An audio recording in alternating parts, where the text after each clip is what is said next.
امام کے لیے کن نمازوں کے بعد نمازیوں کی طرف منہ کرنا سنت ہے اور کون سی نمازوں میں یہ سنت نہیں ہے؟ رسول اللہ صلی اللہ علیہ وسلم کا معمول یہ تھا کہ جب آپ نماز سے فارغ ہوتے تو اگر گھر جانا ہوتا تو آپ گھر کی طرف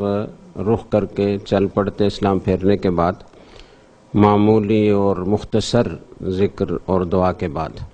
اور بائیں طرف اگر کوئی مقصد ہوتا، کوئی کام ہوتا تو آپ بائیں طرف جاتے۔ جب آپ کو بیٹھنا ہوتا اور خاص طور سے فجر اور عصر کی نماز کے بعد،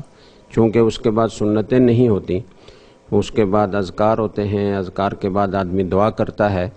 تو اس وقت مقتدیوں کی طرف متوجہ ہو کر بیٹھنا، پورا رخ ان کی طرف کر کے بیٹھنا، قبلہ کی طرف اس صورت میں پشت ہوگی، یہ مسنون ہے اور یہ احادیث میں مذکور ہے۔ صحیح مسلم کی روایت بھی ہے، صحیح بخاری کی روایت بھی ہے۔ حضرت سمورہ بن جندب رضی اللہ تعالیٰ عنہ فرماتے ہیں، کان رسول اللہ صلی اللہ علیہ وسلم اذا صلی صلاۃ اقبل علینا بوجہہ، جب آپ کوئی نماز پڑھاتے تھے تو آپ اپنے چہرے کے ساتھ ہماری طرف متوجہ ہوتے تھے، تو پورا چہرہ مقتدیوں کی طرف ہوتا تھا۔ مقتدی چونکہ مسلمان ہے اور اس کا اکرام اور احترام بیت اللہ سے بھی زیادہ ہے، تو بعض لوگوں کو یہ وہم ہو جاتا ہے کہ جی بیت اللہ کی طرف پش کر کے کیسے بیٹھے ہیں، تو بیت اللہ کے احترام کے خلاف ہے۔ تو جب آپ مقتدی جو آپ کے سامنے ہیں اور آپ کے مقتدی ہیں، اور امام کی ذمہ داری ہے کہ وہ مقتدیوں کے حالات سے واقفیت حاصل کرے، نماز کے بعد کوئی بات بتانے کی ہو تو وہ بتائے، کوئی واعظ کہنا ہو تو واعظ کہے، اور اگر کچھ بھی نہ کرنا ہو تو اجتماعی اذکار اور ادعیہ وہ بھی اس طریقے سے مقتدیوں کی طرف متوجہ ہو کر پڑھنا چاہیے۔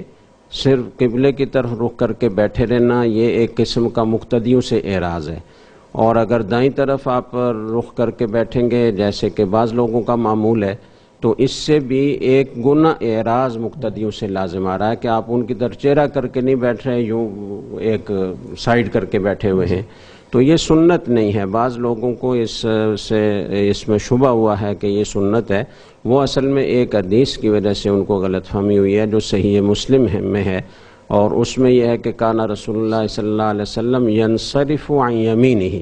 آپ دائیں طرف سے مقتدیوں کی طرف پھرتے تھے۔ تو اب اس کا مطلب لوگوں نے یہ لے لیا کہ دائیں طرف ہی رخ کر کے بیٹھتے تھے اور پہلو وہ سائیڈ وہ مقتدیوں کی طرف ہوتی تھی، حالانکہ اس کا یہ مطلب نہیں ہے، بلکہ محدثین نے اور بڑے بڑے کبار علماء نے اس کا مطلب یہ بیان کیا کہ جب آپ نماز کے بعد مقتدیوں کی طرف رخ کرتے تھے تو دائیں طرف سے پھرتے تھے، زیادہ تر معمول یہ تھا، لیکن کبھی کبھی آپ بائیں طرف سے بھی پھرتے تھے۔ تو اس لیے اس کو سمجھ لینا چاہیے کہ فجر اور عصر کی نماز کے بعد جس میں اذکار اور ادعیہ ہیں اور سنتیں نہیں ہیں، اس میں مقتدیوں کی طرف رخ کر کے بیٹھنا یہ مسنون ہے، اور جن نمازوں کے بعد سنتیں ہیں، نوافل ہیں، تو ان میں پھر مقتدیوں کی طرف رخ کر کے بیٹھنے کی ضرورت نہیں ہے، چونکہ مختصر ذکر کر کے ہی آپ اگلی نماز شروع فرما دیتے تھے، تو سنتیں شروع کر دینی چاہیے، پھر مقتدیوں کی طرف رخ کر کے بیٹھنے کا وہ موقع نہیں ہے۔